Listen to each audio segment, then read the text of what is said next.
తిరుపతిలో 100 రూపీస్కి రూమ్ ఎలా తీసుకున్నామో ఈ వీడియోలో చెప్తాను. పూర్తిగా చూడండి అనమాట వీడియో లాస్ట్ వరకు. 1 డేకే 100 రూపీస్. ఎన్ని రోజులుంటే అన్న 100 చేయాలన్నమాట. తిరుపతి కొండపైకి వెళ్లకుండా కిందనే సప్తగిరి అని గెస్ట్ హౌస్ ఉంటుంది. ఆ గెస్ట్ హౌస్లో మేము తీసుకున్నాము. మార్నింగ్ 9 to 7 వరకు ఓపెన్ ఉంటుంది. 500 టోకెన్ ఫీజ్ పే చేయాలి. మనము వెకేట్ చేసేటప్పుడు 400 రిటర్న్ ఇచ్చేస్తారు.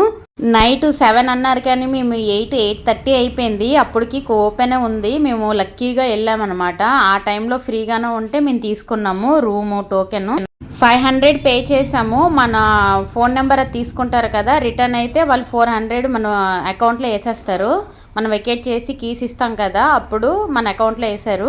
రూమ్ 100 రూపీస్ అనే మాటే కానీ చాలా నీట్గా ఉంది, చాలా హైజీన్గా ఉంది. ఏసీ ఉంది, విండోస్ ఉంది వెంటిలేషన్కి. వాష్రూమ్లో హాట్ వాటర్ కూల్ వాటర్ కూడా వస్తున్నాయి. ఈ వీడియో నచ్చినట్లయితే లైక్ చేయండి, సబ్స్క్రైబ్ చేయండి, కామెంట్ చేయండి.